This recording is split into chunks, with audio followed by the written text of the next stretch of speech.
يا مساء الفل. زي ما انا معودكم اللي احنا العربيات المستعمله اللي بتبقى حالاتها كويسه جدا بنعمل فيديوهات على القناه، علشان بنعمل سيل فاليو للعربيه، بتفرق كتير جدا جدا جدا للي بيشتري. وانا اول واحد اقترحت فكره اللي انا اصور عربيات مستعمله تنزل على اليوتيوب.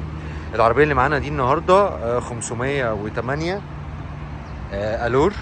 الور اللي هي فيها كل حاجه، اللي فيها الفرش الجلد وفيها المساج وفيها السخانات وفيها كل حاجه. العربيه دي عددها 160 الف كيلو، فيها حاجات مرشوشه. ايه اللي مرشوش فيها؟ فيها الاكسدام الامامي ده مرشوش، وفيها الرفرف اللي ورا ده هوريه لكم حالا.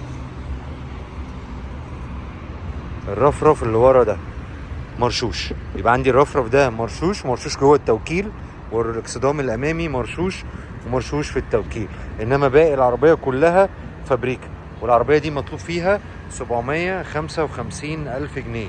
هندخل نشوف الحاله العامه للعربيه من جوه ونشوف العداد.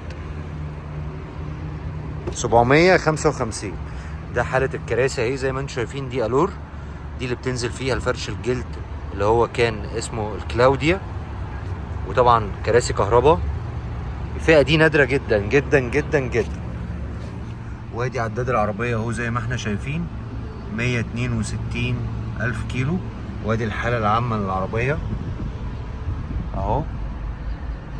ما تلاقيش مثلا قطع في فتيس مثلا ممسوح، هو حاطط كفر على الطاره لسه يعني بحالتها زي ما انتم شايفين اهو.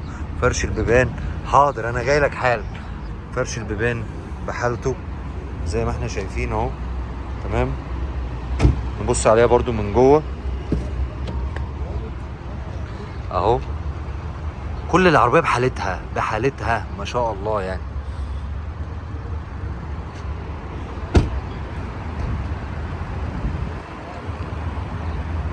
هلف لكم لفه كده حواليها.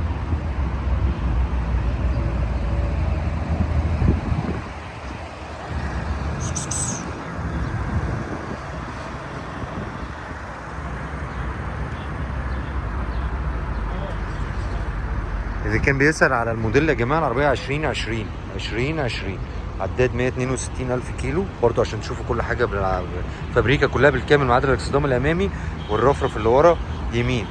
ومطلوب 755 الف.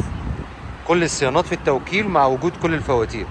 الرفرف اللي ورا يمين والاكسدام الامامي. تحياتي ليكم جميعا، وراكم في عربيه اخرى ان شاء الله تكون برضو بحاله كويسه ويكون سعر كويس.